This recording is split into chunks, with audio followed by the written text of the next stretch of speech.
ಈ ಕಾರ್ಯಕ್ರಮ ಮಾಡ್ಲಿಕ್ಕೆ ನಿಮ್ಮ ಉದ್ದೇಶ ಏನಿದೆ?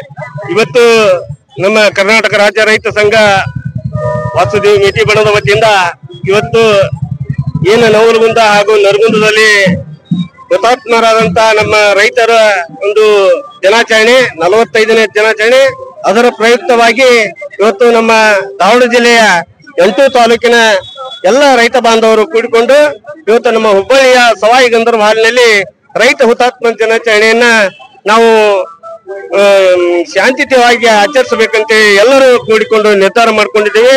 ಯಾಕಂದ್ರೆ ಇವತ್ತು ಏನು ನವಲಗುಂದಾಗ್ಲಿ ನರಗುಂದ ಆಗಲಿ ಹುತಾತ್ಮರ ಏನ್ ಆಗ್ಯಾರ ಅವರು ಈ ನಮ್ಮ ಎಲ್ಲ ರೈತ ಬಾಂಧವರ ಏಳಿಗೆಗಾಗಿ ನೀರಿನ ಸಲುವಾಗಿ ಹಾಗೂ ನಾವು ಬೆಳೆದಂತ ಬೆಳೆಗಳಿಗೆ ಬೆಂಬಲ ಬೆಲೆ ಸಿಗಲಾರದ ಕಾರಣ ಅವರು ಹೋರಾಟ ಮಾಡುವೊಳಗ ಇವತ್ತು 1980 ಗೋಲಿಬಾರ್ನೊಳಗ ಸತ್ತಂತ ಆ ಒಂದು ರೈತ ಬಾಂಧವರಿಗೆ ನಾವು ಶಾಂತಿ ಕೋರ್ಲಿಕ್ಕೆ ಎಲ್ಲ ನಮ್ಮ ದಾವಣಗೆರೆ ಜಿಲ್ಲೆ ಎಲ್ಲ ರೈತ ಮುಖಂಡರು ಹಾಗೂ ಜಿಲ್ಲಾಧ್ಯಕ್ಷರು ಹಾಗೂ ರಾಜ್ಯಾಧ್ಯಕ್ಷರು ಹಾಗೂ ಎಲ್ಲ ತಾಲೂಕುಗಳ ಅಧ್ಯಕ್ಷರು ಮಹಿಳಾ ಅಧ್ಯಕ್ಷರು ಎಲ್ಲ ಪದಾಧಿಕಾರಿಗಳು ಕೂಡ್ಕೊಂಡು ಇವತ್ತು ನಮ್ಮ ಹುಬ್ಬಳ್ಳಿಯ ಸವಾಯಿ ಗಂಧರ್ವ ಹಾಲಿನಲ್ಲಿ ಒಂದು 45ನೇ ರೈತ ಹುತಾತ್ಮ ದಿನಾಚರಣೆಯನ್ನ ಆಚರಿಸ್ತಾ ಇದ್ದೇವೆ.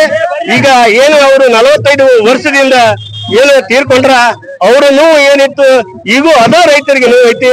ಯಾಕಂದ್ರೆ ನಾವು ಬೆಳೆದಂತ ಬೆಳೆಗೆ ಬೆಂಬಲ ಬೆಲೆ ಸಿಗ್ತಾ ಇಲ್ಲ, ಬೆಳೆ ಹಾನಿ ಸಿಗ್ತಾ ಇಲ್ಲ, ಬೆಳೆ ವಿಮೆ ಮಾಡಿಸಿದ್ರು ಸಹಿತ ಬೆಳೆ ವಿಮೆ ಬರಬಲ್ಲು. ಅದಕ್ಕೆ ಇದು ಇನ್ನೂ ಹೋರಾಟನ ಆಗ್ಬಾರ್ದು. ಅದಕ್ಕೆ ನಮ್ಮ ರಾಜ್ಯ ಸರ್ಕಾರ ಇರ್ಬೋದು, ಕೇಂದ್ರ ಸರ್ಕಾರ ಇರ್ಬೋದು, ರೈತರಿಗೆ ನ್ಯಾಯ ಕೊಡಿಸುವಂತ ಕೆಲಸ ಮಾಡ್ಬೇಕು. ಹೆಸರಿಗೆ ಮಾತ್ರ ನಾವು ರೈತರ ಪರ ಅದೇವೆನ್ನುವಂತ ಮಾತನ್ನ ಹೇಳಬಾರ್ದು ಅಂತ ಎಲ್ಲ ಒಂದು ರಾಜಕೀಯ ಪಕ್ಷಗಳಿಗೆ ನಾವು ವಿನಂತಿ ಮಾಡ್ಕೊಂತೇವೆ. ಇವತ್ತು ರೈತ ಹುತಾತ್ಮತೆ ನಮಗೆ ಆಡಂಬರ ಅಲ್ಲ, ಅದ್ದೂರಿ ಅಲ್ಲ, ನಮಗೆ ದುಃಖದಿಂದ ಈ ಒಂದು ಆಚರಣೆಯನ್ನ ಮಾಡ್ತಾ ಇದ್ದೇವೆ. ಅದಕ್ಕೆ ರೈತರ ನೋವನ್ನ ತಾವು ಮನಗಂಡು ಎಲ್ಲ ಬೆಳೆಗಳಿಗೂ ಬೆಂಬಲ ಬೆಲೆಯನ್ನು ಕೊಟ್ಟು ಎಲ್ಲ ಒಂದು ರೈತರಿಗೆ ವಿದ್ಯುತ್ತಿನ ಅನುಕೂಲವನ್ನು ಕೊಟ್ಟು ತಾವು ರೈತರನ್ನ ಕಾಪಾಡಬೇಕು. ಹೆಂಗ ವಿದೇಶಕ್ಕೆ ಹೋಗಿ ರೈತರ ಒಂದು ಅಧ್ಯಯನ ಮಾಡಿ ಬರ್ತೀರಿ, ಆದ್ರೆ ವಿದೇಶದೊಳಗ ಯಾವ ತರ ರೈತರಿಗೆ ಒಂದು ನ್ಯಾಯಯುತವಾದ ಒಂದು ಬೆಂಬಲ ಬೆಲೆ ಇರ್ಬೋದು, ಅವ್ರಿಗೆ ವ್ಯವಸಾಯ ಮಾಡ್ಲಿಕ್ಕೆ ನೀರಿನ ಸವಲತ್ತು ಇರ್ಬೋದು, ಆ ತರ ನಮ್ಮ ಭಾರತ ದೇಶದೊಳಗೂ ಹಾಗೂ ಕರ್ನಾಟಕ ರಾಜ್ಯದೊಳಗೂ ಆದ್ರೆ ರೈತನ ಉದ್ಧಾರ ಮಾಡಬೇಕಂತ ತಮ್ಮ ಮಾಧ್ಯಮದ ಮುಖಾಂತರ ನಾನು ವಿನಂತಿಸಿಕೊಳ್ತೇನೆ. ಜೈ ಜವಾನ್ ಜೈ ಕಿಸಾನ್. ನನ್ನ ಹೆಸರು ಗುರುಪಾದಪ್ಪ ಬಂಕ, ಕುಂದಗೋಳ ತಾಲೂಕಾ ರೈತ ಸಂಘದ ಅಧ್ಯಕ್ಷ.